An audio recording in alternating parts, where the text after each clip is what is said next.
Pangarap mo bang umikot sa buong mundo?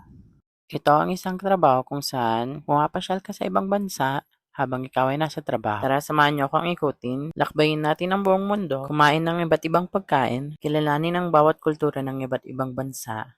Ako, si Billy Joe Peralta.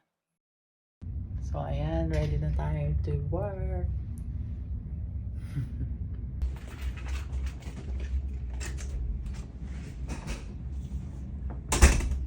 Ayan, sa loob ng kusina meron tayong guest services attendant. Meron din tayong mga pastry chefs. Sila yung mga gumagawa ng mga napakasarap na cakes. Siyempre, nandyan din ang mga napakagaling nating mga cooks.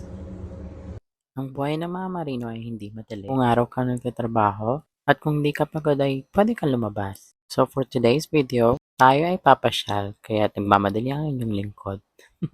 So lalabas tayo ngayon sa Norway. Paglabas mo pa lang ng barko, tatambad na sa'yo ang napakagandang view. At habang ikay naglalakad, may mga makikita kang prutas kagaya ng green apple. Meron din mga red apples. Sobrang sarap tignan. At first time ko din makakita ng mga cherries. So ang mga ito ay nasa loob lang ng bakuran ng mga bahay nila. Hindi ko alam kung pwedeng lumapit. Pero pinush ko talaga.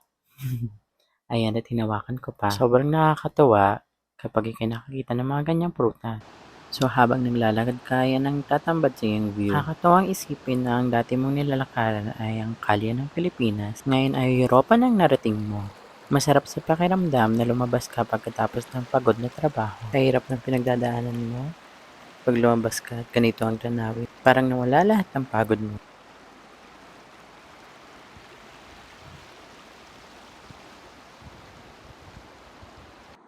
Ang buhay ay hindi madali.